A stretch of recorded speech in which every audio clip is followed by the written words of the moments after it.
한국의 청소년이라면 누구나, 그리고 한국에 군대 다녀온 남자라면 누구나 카레를 개 많이 먹어봤을 겁니다. 거의 모든 국민이 먹어본 이 단체 급식 식판에 담긴 카레. 저는 사실 카레를 왜 밖에서 사 먹나 싶었습니다. 그런데 사 먹어보니까 완전 신세계. 급식이랑은 아예 차원이 달랐죠. 카레 위에 올라가는 토핑 종류만 해도 오지게 많고 카레 맛 자체도 달랐는데요.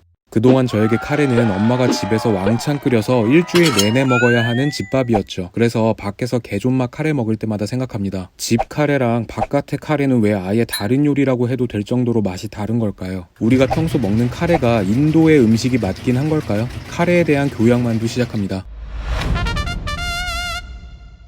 카레라는 이름의 어원에 대해서는 몇 가지 설이 있는데요. 인도 남부지방의 말로 소스를 뜻하는 카리에서 시작됐다는 설이 가장 유력합니다. 카리라는 말은 특정 한 소스를 지칭한 게 아니라 각종 재료와 향신료를 넣어서 끓인 모든 소스를 말합니다. 집집마다 취향껏 재료를 바꾸기도 했죠. 그런데 매번 향신료를 골라서 넣기에는 귀찮으니까 재료들을 미리 배합해 두는 편이었습니다. 이런 형태를 마살라라고 했죠. 우리가 인도 음식점에서 익숙하게 보는 메뉴들은 특정한 마살라의 배합을 따른 것입니다.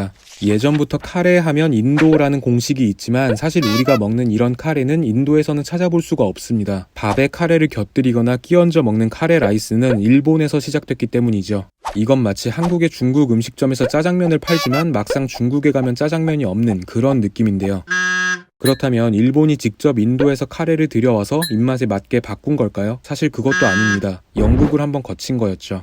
영국인들은 인도를 식민지로 두면서 카레를 먹기 시작했는데요. 그들의 입맛에 맞게 밀가루와 버터가 들어간 가루 타입의 카레를 만들었습니다. 가루 타입의 카레는 조리도 간편하고 빵만 있으면 식사가 한 방에 해결됐기 때문에 영국 해군의 보급 식량으로 쓰였죠. 메이지 유신 시대에 일본의 한 항구에 정착한 영국 해군의 배. 당시 서양의 문물을 마구 받아들이던 일본은 영국 해군들이 먹던 이 카레를 따라서 먹기로 합니다. 영국인들의 탄탄한 피지컬 비결이 바로 카레라고 생각했을지도 모릅니다. 당시 일본 해군들의 짬밥에는 오직 쌀밥만 나왔기 때문에 반찬이 몇 개 없다 보니까 영양 불균형 상태였습니다. 그런 그들에게 밥이랑 같이 먹는 카레는 그야말로 특식이었죠. 심지어 맛까지 좋아서 한번 먹어보고는 바로 일본에 받아들이게 됐습니다. 이때 들어온 카레가 마치 해군의 특산물처럼 여겨져서 전역한 해군들이 항구 근처에다가 카레집을 차리기도 했죠. 지금도 일본의 해상 자위대는 매주 금요일마다 카레를 먹는다고 하는데요.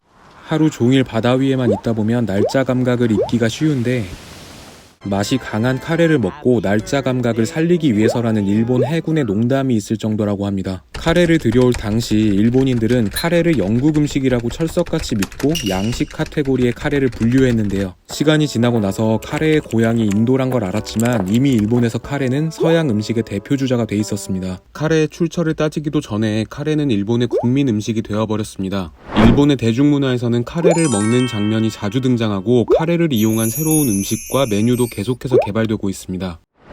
일본 여행을 가면 초밥이나 라멘을 자주 먹는데요. 사실 로컬 맛집 중에는 카레 맛집이 진짜 많죠. 아무튼 우리 식탁으로 온 카레는 요약하자면 인도에서 영국으로, 영국에서 일본으로, 일본에서 우리에게로 온 것입니다. 그리고 이렇게 한국식의 노란 카레가 탄생한 거죠.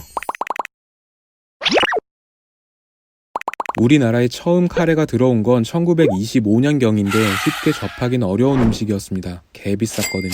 카레 라이스 한 그릇이 당시 쌀 1kg의 가격보다도 5배 정도 비쌌습니다. 부자들이나 먹던 이 비싼 카레를 대중화시킨 것이 바로 우리가 아는 회사 오뚜기죠.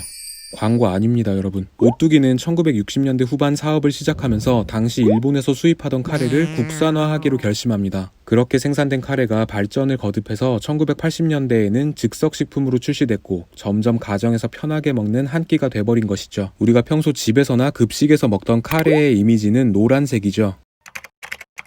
그 이유는 우리나라 카레가 다른 나라 카레들에 비해 강황의 함유량이 높아서라고 합니다. 주위에 일본식 카레집만 가봐도 카레 색깔이 한국의 가정식 카레와는 다른 걸 알 수 있죠. 한 조사에 따르면 학교 급식에서 자주 나오는 일품 요리로 카레가 3위에 올랐습니다. 비빔밥이 넘사긴 한데요. 카레도 그만큼 많이들 먹는 거죠. 우리는 학교에서 급식을 최소 12년은 먹으니까 못해도 급식으로 카레를 수백 번은 먹었습니다. 그것도 모자라서 군대에서 수십 번을 또 먹었... 카레 라이스가 나올 때 일본은 보통 카레와 밥이 반반, 한국은 밥 위에 카레가 끼얹어 나오기 때문에 먹는 방식에서 약간의 차이가 있죠. 저는 개인적으로 말아먹는 느낌보다는 비벼먹는 카레를 좋아합니다. 여러분은 어떠신가요? 얘기하다 보니까 노란색의 집밥 카레가 땡기네요. 오늘 해먹어야겠는데 당근 왜 이렇게 많아 씨. 여러분 편식하지 마세요. 교양만두였습니다.